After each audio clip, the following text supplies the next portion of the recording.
This is the March market report for Southeast Michigan and Northwest Michigan.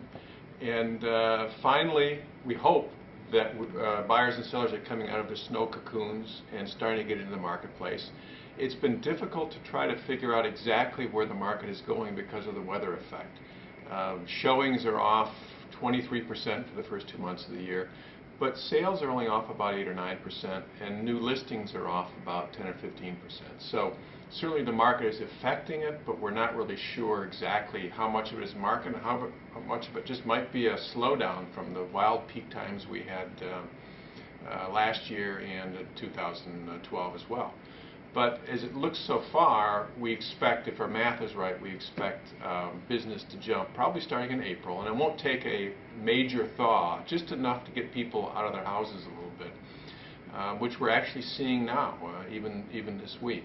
So we expect activity to start to pick up end of this month, March, and really start to see it in April and May, maybe 10 to 15% higher than it was last April or May, sort of that make-up business.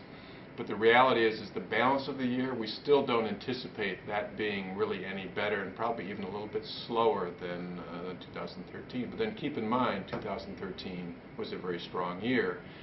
And even though this year started off slow in February and January, it still was a pretty active market, even in spite of the weather. Most of the sales, half the sales in Southeast Michigan, were on listings that were under 30 days in the market, and a full third of the transactions were homes hitting the market in less than 10 days. So you still have that very frantic, even though there aren't a lot of listings in the market, there's still a very frantic market going on for any new listing that comes on the market. And we expect that to also happen coming spring. One of the big issues that we have is inventory, and we'll sort of watch how March figures and maybe in April's report will give you a little more insight on exactly where that inventory is. Our fear, of course, is that without inventory, if you don't have enough, as we've said many times before, if you don't have enough logs in the fire eventually goes out. So the good news is, with that low inventory, is that values will rise probably faster than we had anticipated.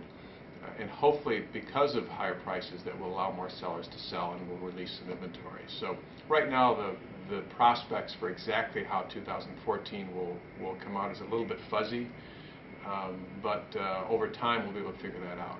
And one of the things in our report this month, you'll see, is we did a little bit of analysis on time on the market, days on the market, and what a seller can expect. And what we're seeing is most of those multiple offers are happening within the first 10 days. In fact, if you don't have an offer within the first 30 days, you can anticipate probably you need about a 6 to 7% price reduction. And if you don't have an offer after 90 days, you're probably closer to 12% price reduction. It's at least for Southeast Michigan. For Northwest Michigan, all those trends follow the same. The inventory issues follow the same. But the time on market is a little bit longer, so the percentage cuts aren't as much. But for Northwest Michigan, median prices have risen quite a bit. They're actually the highest they've been in the last couple of years. And although the supply of inventory has remained stable, or it's fallen in Southeast Michigan, the activity level is still mirroring much what we see across the state. So that's what it is for the month. We'll look forward to seeing what changes occur in April. Thanks.